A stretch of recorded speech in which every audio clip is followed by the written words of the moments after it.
Samajwadi party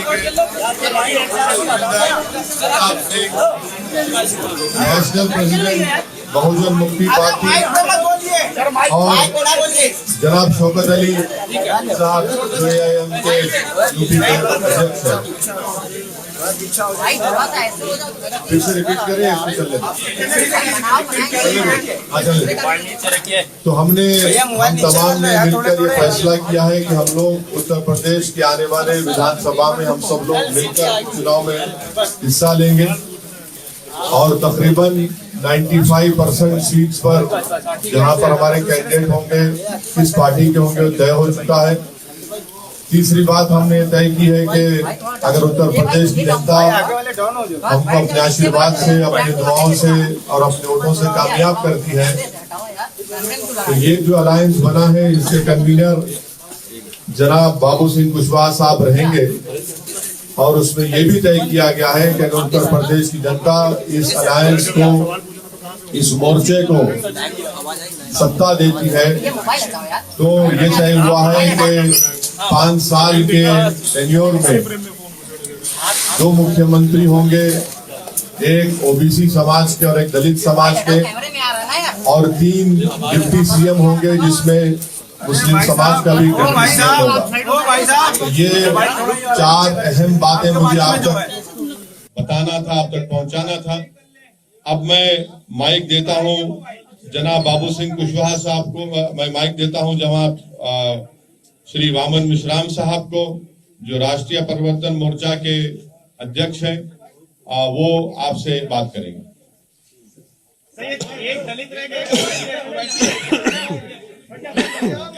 साथियों, आपको पूछने के लिए अवसर है। अभी हम अपनी बात आपके सामने रखते हैं, उसके बाद सवाल जवाब होगा। मैं केवल एक बात कहना चाहता हूं कि ये सारा गठबंधन जो है हम लोगों ने मिलकर किया। इसमें अभी जो महत्वपूर्ण 5-6 पार्टियां हैं और उसके साथ साथ और भी दल इसमें आ सकते हैं, इसके लिए अभी दरवाजे बंद नहीं है। तो एक तो ये बात है।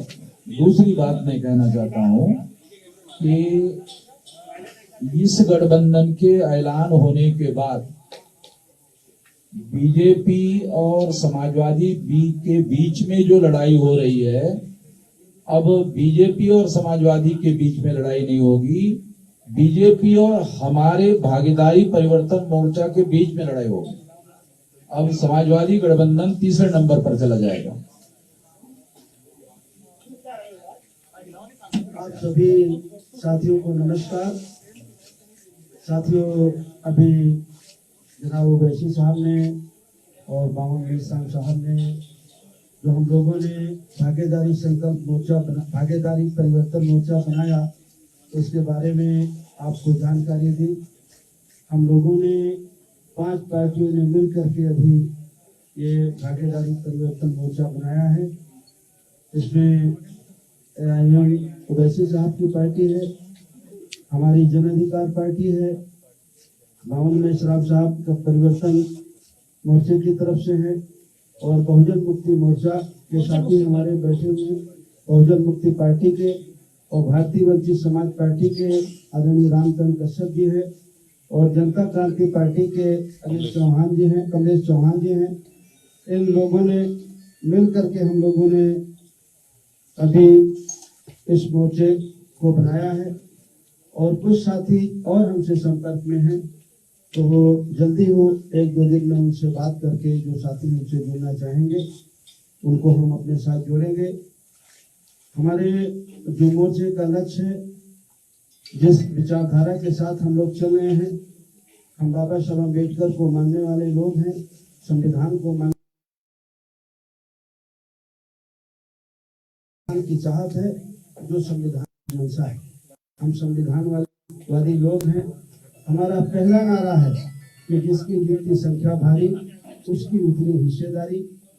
हम लोग जाति जनगणना कराने के पक्ष में हैं।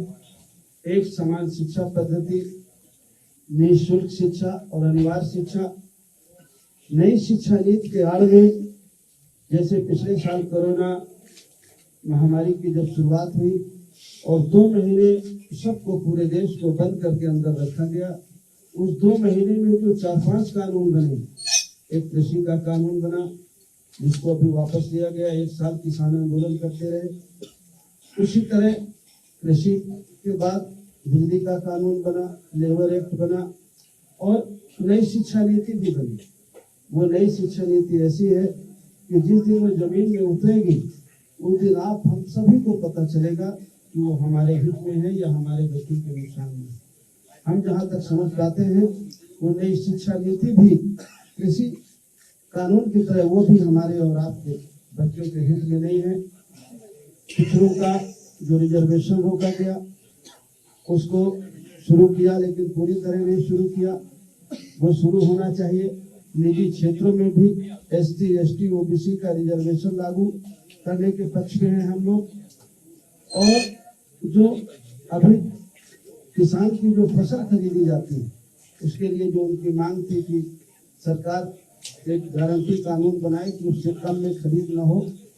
हम चाहते हैं कि अगर इस देश प्रदेश की महान जनता हम लोग उत्तर प्रदेश में भागीदारी परिवर्तन मोर्चा को अगर अपना सहयोग और पक्ष देती है तो हमें चाहेंगे कि उनकी उपज का सही मूल्य मिले, मूल्य की उसकी गारंटी दी जाए, किसानों को खाद बीज सस्ता हो, सिंचाई किसानों के लिए फ्री हो, घरेलू बिजली गरीब और कमजोर की फ्री हो, किसानों के गन्ने का भुगतान हो, छोटे दुकानदार जो मझोले दुकानदार हैं और किसान हैं उनके जो कर्जे हैं वो माफ किए जाएं। कानून व्यवस्था की बहुत बड़ी बात है उत्तर प्रदेश में, चाहे वो समाजवादी पार्टी का शासन रहा हो, चाहे आज भारतीय जनता पार्टी का शासन हो, कानून व्यवस्था की स्थिति बहुत खराब है, बहुत दयनीय है। तो हम लोगों की चाहत है कि कानून व्यवस्था अगर इस प्रदेश की जनता हमारे मोर्चे को सफलता देती है तो हमारी पहली प्राथमिकता होगी इस प्रदेश की कानून व्यवस्था से होती जाए, हमारी बहन बेटियों को सुरक्षा मिले, अन्य पिछड़े वर्गों को SC, ST को, माइनॉरिटी के जो गरीब बच्चे हैं उनको जो स्कॉलरशिप है वो मिले। पुरानी पेंशन बहाली का एक मामला आया है, कुछ लोगों ने कहा है कि हम पुरानी पेंशन बहाल करेंगे, लेकिन इस बारे में मैं एक बात कहना चाहता हूँ। जब इस देश के प्रधानमंत्री माननीय अटल बिहारी वाजपेयी जी थे, उन्होंने पुरानी पेंशन को बंद कर दिया था, अब पेंशन नहीं दी जाएगी ऐसा उन्होंने कानून बनाया था। उस समय प्रदेश में समाजवादी पार्टी की सरकार थी और सबसे पहले अगर उस कानून को किसी ने माना तो उत्तर प्रदेश की सरकार ने माना। पिछली बार 5 साल समाजवादी पार्टी की सरकार रही, उन्होंने पुरानी पेंशन बहाल नहीं की। अभी भी बंगाल में पुरानी पेंशन लागू है, बहुत सारे प्रदेशों ने धीरे धीरे करके उस पेंशन को खत्म किया, लेकिन सबसे पहले अगर खत्म किया तो उत्तर प्रदेश की समाजवादी पार्टी ने खत्म किया। आज वो जरूर कहते हैं कि पुरानी पेंशन, लेकिन वो करेंगे या नहीं करेंगे, लेकिन अगर इस मोर्चे को लोग सहयोग देते हैं, बहुमत देते हैं, तो ये मोर्चा जरूर पुरानी पेंशन को बहाल करेगा। ऐसी कुछ मुद्दों के साथ हम लोग चुनाव में जा रहे हैं। हमारे सीटों के बंटवारे में कोई विवाद नहीं है, लगभग 95% सीटों पर हम लोगों ने काम कर लिया है। कुछ लिस्टें हमारी जारी भी हो गई हैं, आने वाले 2-3 दिन में हमारी सारी लिस्टें जारी हो जाएगी। बस यही कुछ बातें आपको जानकारी में देना था। वैसे जी आप कह रहे थे कि मुसलमानों का मुख्यमंत्री उत्तर प्रदेश में होना चाहिए, लेकिन इस बार जो मुख्यमंत्री बनाएंगे उसमें एक भी मुसलमान नहीं रहेगा। कहाँ कहा था हमने? हमेशा से आप कहते रहे। नहीं, कहाँ कहा था बताइए, कितने कहा? हमने कहा था कि हिस्सेदारी की लड़ाई है और हमारे राष्ट्रीय स्पोक्स पर्सन आसिम अखार साहब ने ये कहा था कि डिप्टी CM एक मुसलमान होना चाहिए, वही कंसिस्टेंटली हम लोग कह रहे हैं। राष्ट्रीय उलमा काउंसिल की बात नहीं की, पीस पार्टी से ना नई बात की, अभी आपने मोहम्मद मिश्रा साहब से सुना कि दरवाजे खुले हैं, ठहरिए, वक्त इंतजार करिए, मालूम होगा। वीआईपी पार्टी भी आ रही है आपके साथ? कुशवाहा साहब, जी वीआईपी पार्टी भी आ रही है क्या? आपने बहुत सारी कोशिश कवायद की, आप जो है आखिरी मौके पर जो ओवैसी साहब के साथ आप आए हैं, ये विकल्पहीनता मजबूरी का गठबंधन है या पहले से आप इस पे काम कर रहे थे? ऐन मौके पर आप ये मजबूरी का गठबंधन नहीं है। जिस विचारधारा के हम लोग हैं, हम लोग पिछले 4 महीने से पिछड़ा दलित अल्पसंख्यक भाईचारा बनाओ सम्मेलन पूरे प्रदेश में कर रहे हैं। आपको अच्छी तरह से जानकारी होगी, आप लोगों ने हमें दिखाया हो या न दिखाया हो, लेकिन प्रदेश में अगर सबसे ज्यादा कार्यक्रम किसी पार्टी ने किए हैं तो जन अधिकार पार्टी ने किए, और हम सब लोगों ने एक दूसरे से सहयोग लेकर के पूरे प्रदेश में 4 महीने से चतुर्मासा में भी हम लोग नहीं बैठे, पिछड़ा दलित अल्पसंख्यक भाईचारा बनाओ सम्मेलन हम लोग कर रहे हैं। और जो हम कर रहे हैं, जिस विचार के आदमी हैं वो आपके सामने हम देख रहे हैं। देख लीजिए, पिछड़ा भी है, दलित भी है, अल्पसंख्यक भी है। इसमें से मुख्यमंत्री का चेहरा कौन होगा? क्योंकि भाजपा में तो सीएम योगी आदित्यनाथ है, सपा और आरएलडी के गठबंधन में अखिलेश यादव है, आपके गठबंधन में कौन मुख्यमंत्री का चेहरा है?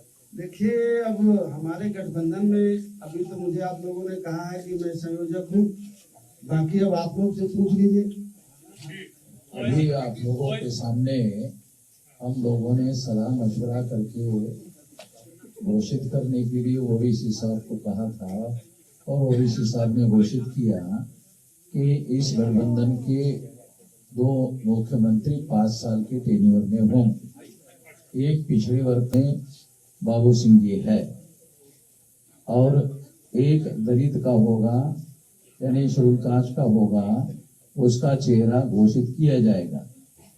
और 3 डिप्टी सीएम होंगे, उसमें डिप्टी सीएम एक मुस्लिम होगा। बाकी 2 लोगों के नाम जो है वो 2-3 दिन के अंदर घोषित किए जाएंगे। क्या चंद्रशेखर आजाद को एक मिनट लगातार अरे 1 मिनट की बात करते हैं तो मुस्लिम से क्यों नहीं होगा? 2 मिनट। फिर उसके बाद में अभी और भी कई लोग हैं, जैसे भागीदारी मोर्चा बना था, आप लोगों को मालूम है, भागीदारी मोर्चा बनाया था, वो ओम प्रकाश जी ने बनाया था, मगर वो तो बाबू सिंह जी भी उसमें थे, मगर सामने चेहरा जो था वो इनका था। वो जो है वो केवल वो चले गए, बाकी सारे भागीदारी मोर्चा के लोग इसी में शामिल है। इसके अलावा अभी और माइनॉरिटी के हो या और बैकवर्ड क्लासेस के तमाम छोटे मध्यम प्रादेशिक स्तर के दल है जो इसमें शामिल किए जा सकते हैं आने वाले समय में। वैसे साहब, एक सवाल ये है एक सवाल लेना चाहेंगे। किसको पूछना है? मुझे पूछना है, एक सवाल आपसे लेना चाहेंगे। सुखा साहब से। जी।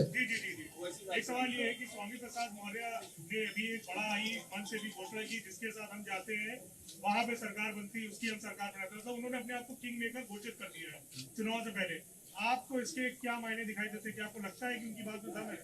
नहीं, अगर वो कह रहे होंगे तो होंगे, और उसमें हम क्या कह सकते हैं? वैसे ही इधर लेने सवाल सर, सीटों का कुछ फाइनलाइजेशन हुआ है? सीटों पे कुछ फाइनलाइजेशन हुआ है सर? हाँ, सीटों का हो गया। कितनी सीटों पर लड़ रहे हैं? 95 सीटों पर हमारा 95% सीटों पर हमारा सुन लीजिए पहले पूरा। एक मिनट सवाल तो सुन लीजिए पहले पूरा सर। कितनी सीटों पर लड़ रहे हैं? क्योंकि 403 पहले फेज की पोलिंग के लिए नामांकन खत्म हो चुका है, अब वो सीटें खत्म हाँ, हो गई हैं। नामांकन हो गया दूसरे में हमारा। चल रहा है, तो सर, टोटल काउंटिंग कितनी है सीटों पर? 403 अरे सुन तो लीजिए, सवाल तो सुन लीजिए सर। खत्म वैसे कितना आप करेंगे? कह रहे हैं- सवाल लंबा कितना सवाल कर रहे आप हैं? 100 सीटों अरे पर सवाल चुनाव इतना लड़ने जा की- रहा हम सर, बीच में देखो, अरे अब सवाल समझ गया, आपको छोड़ दिया, हम बोलते हैं। आज छोड़ सुनिए, अब सुनिए। जी बताइए। और कुछ बोलना है? ना अभी लंबा करेंगे। 403 सीटों पर हमारा गठबंधन चुनाव लड़ेगा, पहली बात। उसमें से 95 सीटों पर हम लोगों का कंसेंसस हो गया है, 95% सीटों पर, ठीक है। 5% सीटों पर 3 दिन के अंदर नाम के साथ लिस्ट घोषित की जाएगी, ये बात है। अभी ओवैसी साहब वैसे साहब, मेरा सवाल आपसे है 100 सीटों की बात की थी, आपकी अपनी सीटें बढ़ा रहे हैं। देखिए, वनडे 2 लोग भी हैं। हमारी बाबू सिंह कुशवाहा साहब की, वामन मिश्राम साहब की, परविंदर प्रताप सिंह साहब की, कमलेश चौहान साहब की रामकरण कश्यप साहब की हम लोगों की बातचीत बहुत दिन से चल रही है। तो ये फर्स्ट फेज सेकंड फेज आप उस चक्कर में मत पड़िए। अरे सर अरे इतना बॉक्सिंग मैच हो रहा है क्या? इतना खबर रखिए। ये हमारी बातचीत पहले से चल रही है। फर्स्ट फेज में कौन कहां से लड़ेगा, किस विधानसभा से लड़ेगा, सेकेंड फेज में, थर्ड फेज में, फोर्थ फेज में, फिफ्थ फेज में, 6, 7 ये सब तय हो चुका है। तो इसमें आपको कोई ताज्जुब या परेशानी की बात नहीं होनी चाहिए। ये तय हो चुका है। अभी वामन मिश्रा साहब ने और हमारे कन्वीनर साहब ने कहा कि 95% सीटों पर पूरा तय हो चुका है कौन कहां से लड़ेगा। हम कहीं नहीं जा रहे। आपने कहा कि दलित सीएम और आपने कहा ओवैसी सीएम, सवाल ये मुस्लिम सीएम क्यों नहीं पहला और दूसरा क्या चंद्रशेखर को साथ ले रहे हैं क्या? ये दो सवाल एक साथ कर रहे हैं। अब ये अभी आपके सामने हमको टेलीफोन आ रहा भाई। अरे बोलेंगे ना, चंद्रशेखर का हमको टेलीफोन आ रहा तो हम बता देते हैं। बोल दो ना, सुन लो। चंद्रशेखर का हमको टेलीफोन आ रहा है, बार टेलीफोन आ रहा है। तो बात हुई है। तो वो जो हमने पहले कहा ये दरवाजे खुले हैं तो फिर वो बातें होंगी ना। चलो आप पूछ लीजिए।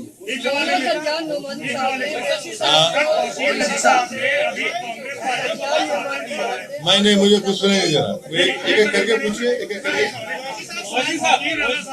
तौकीर रजा साहब ने कांग्रेस को समर्थन दिया है। उन्होंने बोला है कि ओवैसी साहब को क्योंकि पूरे माहौल को देखते हुए और बीजेपी को क्योंकि हराना है, इसलिए उन्हें इन चुनाव से दूर रहना चाहिए, उत्तर प्रदेश के चुनाव से दूर रहना चाहिए, ऐसा वो कह रहे हैं। कुर्बानी देनी चाहिए आपको। उनकी राय हो सकती है। मेरा सवाल ये है, हाँ बोलिए विशाल। मेरा सवाल ये है कि कल प्रियंका गांधी वाड्रा ने जब प्रेस कॉन्फ्रेंस की तो उन्होंने कहा कि पोस्ट पोल अलायंस के लिए कांग्रेस के दरवाजे हैं वो खुले हुए हैं। और जब मुख्यमंत्री के बारे में पूछा गया तो उनका कहना था कि मुझसे ज्यादा बेहतर चेहरा आपको उत्तर प्रदेश में क्या नजर आता है? और ये भी कहा कि जरूरत पड़ेगी तो समाजवादी पार्टी को दे सकते हैं समर्थन। मैं कांग्रेस तरफ से कुछ नहीं बोल सकता। सज्जाद मोहम्मदी साहब ने आपको no comment, no comment, no comment, no comment. Sapa कहती है कि 10 मार्च को भारतीय जनता पार्टी कहती है इस बार 325 प्लस। आप बताइए कि उत्तर प्रदेश के चुनाव में क्या होने जा रहा है? ये तीसरे स्टेज की लड़ाई के लिए देखिए, ये जो लड़ाई है ये पूरे कमजोर लोग मिलकर एक ताकत बन रहे हैं और ये 99% वर्सेस 1% की लड़ाई है। जो 99% है और 1% संघ है, ये उसकी लड़ाई है। आपने पहले कहा था 100 सीटों पर लड़ेंगे। हाँ अरे आप लिस्ट देखते जाइए ना। 403 से अरे हमारे पूरे नंबर आ जाएंगे, पूरे नंबर आ जाएंगे आपके पास। क्यों आप फिक्र मत रहिए, मुतमईन रहिए। मुस्लिम सीएम के इशू पर आप कुछ बता नहीं रहे हैं कि पश्चिम में बड़ी दावेदारी आप ही की। सुनिए ये बात तय हो चुकी है जिसका जिक्र अभी हमारे कन्वीनर साहब बाबू सिंह कुशवाहा साहब ने कहा, वामन मिश्रा साहब ने कहा, उसी पर हम खाएंगे। सर आजम खां की रिहाई के हवाले से आजम खां की रिहाई के हवाले से आप आवाज बुलंद किए हैं। अब्दुल्ला आजम ने कहा है कि अगर हमारे सच्चे हमदर्द हैं तो उनको उनकी वजह से जो सियासी नुकसान हो रहा है उस पर देखना चाहिए। तो उनको अपना नुकसान किससे हुआ वो पहले समझ लें। उनको किससे नुकसान हुआ वो उस बात को समझ लें। कोई ऐसी सीटें हैं जिसमें बाबू सिंह कुशवाहा की पार्टी और ना नो नहीं है, बिल्कुल नहीं है, सब क्लियर है। लेकिन पश्चिमी उत्तर प्रदेश में आरएलडी और सपा के ऐसे कैंडिडेट्स हैं जो कि सपा के भी नामांकन हो रहा है और आरएलडी का भी नामांकन हो रहा है। क्या सिर्फ पटौन की शुरुआत नहीं हो गई है? अच्छी बात है ना, मुबारक हो उनको, मुबारक हो। बल्कि उनका हसनपुर का जो कैंडिडेट है माशाल्लाह से वो तो आरएसएस के हैं और उनकी फोटो भी आई है। और माशाल्लाह से जो लोनी के आरएलडी के कैंडिडेट हैं उनके ताल्लुक से कहा गया कि दिल्ली के नॉर्थ ईस्ट के राइट्स में भी उनका जिक्र खैर आ रहा है, वो बता दें वो भी। तो अब ये तो ऐसा है तो ये ठीक है, आ रहा है सामने, देखिए। बाबू सिंह कुशवाहा जी आपके पुराने साथी होंगे के नाम है जन अधिकार, लेकिन कोई उनका वो है नहीं इस समय, चाहे 403 पे लड़े कोई फर्क नहीं पड़ेगा। कोई बात नहीं, कह सकते हैं बड़े नेता, हमें उनकी बात पर कुछ नहीं कहना। बड़े नेता का डिफिनेशन इसमें क्या है विश्वास साहब, कुछ आप रहस्यमय चीज बता रहे हैं? कितने बड़े नेता है? देखिए और तो मैं सबसे बात करता हूँ, लेकिन अभिषेक जी से मैं बहुत डरता हूँ। मैं आप सबके बीच में कह रहा हूँ, अभी ये मुझे थोड़ी देर पहले पा गए थे तो मैं दौड़ के भागा, तब भी ये मुझे पकड़ लिए। तो देखिए अपने अपने आदमी के, हर आदमी के अपने दावे हैं, हर पार्टी के अपने दावे हैं, बीजेपी गठबंधन के अपने दावे हैं, बीएसपी के अपने दावे हैं, कांग्रेस के अपने दावे हैं, समाजवादी गठबंधन के अपने दावे हैं। सब अपने अपने कुछ भरोसे में, कुछ उनको जानकारी होगी तो कह रहे हैं। हम भी भरोसे के साथ कह रहे हैं कि हम भी पूरी मजबूती के साथ लड़ेंगे और किसी से कम नहीं लड़ेंगे और किसी से कम जीतेंगे नहीं। बीजेपी के तमाम लोगों ने आपसे संपर्क किया था, बीजेपी चाह रही थी कि आप उनके साथ बात नहीं बनी। देखिए संपर्क राजनीति में दो चार महीने पहले समाजवादी पार्टी से भी हुआ, कांग्रेस के भी लोगों से बातचीत होती है, बीजेपी के लोगों से भी बातचीत हुई। बातचीत का कोई मतलब ये नहीं है कि नहीं हमारा अलायंस हो, जो हमारा अलायंस हो रहा है। आज हम पिछले 3 महीने से हम लोग बातचीत कर रहे हैं और जो आपकी एक कंफ्यूजन है कि फर्स्ट फेज का नामांकन हो गया, हम लोगों की सहमति थे। हम लोगों ने नामांकन हमारे कैंडिडेटों ने किया है हर सीट में, कहीं आपने किया है, कहीं आपने किया है, कहीं आपने किया है, कहीं आप एक कैंडिडेट है। तो हमारी पूरी कोशिश है कि 403 में कोई सीट छूटे ना और हम लोग मिल करके 403 सीटों में पूरी मजबूती के साथ लड़ें। कोई लेट नहीं हुआ, हम नहीं लेट हैं, हमारी पूरी तैयारी है। आज अखिलेश यादव ने आरोप लगाया है कि क्योंकि भाजपा ने आज प्रचार बैंक आज डिजिटल जो प्रचार तैयारियां थी उनकी तैयारियां पहले से थी, तो क्या चुनाव आयोग के अधिकारियों ने बीजेपी को पहले से ही लीक कर दिया था कि इस बार डिजिटल प्रचार होना है? क्या आप भी मानते हैं कि अधिकारियों ने कुछ लीक की थी चुनाव आयोग की? और इसी से जुड़ा सुनिए एक मिनट देखिए, जितने पॉलिटिकल पार्टी का और पॉलिटिकल पार्टी का आपने भी नाम लिया, क्या समाजवादी पार्टी ने इलेक्शन कमीशन ऑफ इंडिया को लेटर लिखकर ये कहा कि फिजिकल रैलीज अलाउ की जाए? सिवाय हमारी पार्टी के किसी एक पॉलिटिकल पार्टी ने इलेक्शन कमीशन ऑफ इंडिया को लेटर नहीं लिखा। मैं शुक्रगुजार हूं इलेक्शन कमीशन ऑफ इंडिया के चीफ इलेक्शन कमिश्नर का कि हमारी उनसे नोटिफिकेशन आने के 2 दिन के अंदर वो हमसे फोन पर बात किए। हमने उनसे रिक्वेस्ट किया कि सर आप कम से कम एक पॉलिटिकल पार्टी को एक विधानसभा में 500 लोगों के साथ फिजिकल रैली करने की इजाजत दीजिए, पूरा कोविड नॉर्म्स को फॉलो करते हुए। और फिर हमने यही बात को चीफ इलेक्शन कमिश्नर को लिखकर भी दिया। हमने कहा कि फ्री एंड फेयर इलेक्शन का मतलब यह है कि सबको एक लेवल प्लेइंग फील्ड मिले, तो आपको भी लिखकर देना चाहिए था, आपने क्यों लिखकर नहीं दिया? हमने तो लिखकर दिया है और हमको यकीन है कि इलेक्शन कमिश्नर उस पर गौर करेंगे और उस पर एक फैसला लेंगे। अब जब किसी पॉलिटिकल पार्टी को फिजिकल रैली की और पदयात्रा की परमिशन नहीं है तो फिर हमको जो कर सकते हैं वो करना पड़ेगा ताकि हमारा मैसेज, हमारा पैगाम जनता तक पहुंच सके। आज बीजेपी नहीं है, मगर हमारे तालुका शिवपाल यादव साहब से पर्सनली और रहेंगे इंशाल्लाह। आज बीजेपी ने चुनावी रथ निकाला है, करीब सैकड़ों, जिसमें पोस्टर लगे हैं, एलईडी लगी हुई है। आपकी निगाह में चुनाव आचार संहिता का उल्लंघन नहीं? अगर वो परमिशन नहीं लिए हैं ईसीआई से तो जाहिर एक्शन लेना चाहिए। अगर परमिशन लिए मुझे नहीं मालूम, ये नहीं। सर, इलेक्शन कमीशन ने जिस तरीके से कहा कि वर्चुअल रैली होगी, ऐसे में छोटी पार्टियां जिनके पास संसाधन नहीं है उस लेवल पे, वो क्या अपने मतदाताओं तक अपनी बात पहुंचाएंगे? उसका तरीका क्या होगा? और क्या आप इलेक्शन कमीशन से फंड की रिकमेंड करेंगे छोटी पार्टियां? इलेक्शन कमीशन से फंड करने का तो वो तो एक नया कानून बनाना पड़ेगा, वो अभी पॉसिबल नहीं है। मगर अब जो भी है जिस तरह से है उसको हमको देख के आगे बढ़ने की जरूरत है। एक सवाल ये है कि मुजफ्फरनगर में अभी तक की जो सपा आरएलडी की लिस्ट आई है उसमें कोई भी मुस्लिम कैंडिडेट नहीं है। क्या मुजफ्फरनगर दंगों में जो चीजें हुई थी उसको भरपाई करने की, मैनेज करने की कोशिश की जा रही है ताकि मुस्लिम कैंडिडेट ना हो वहाँ पे सामने?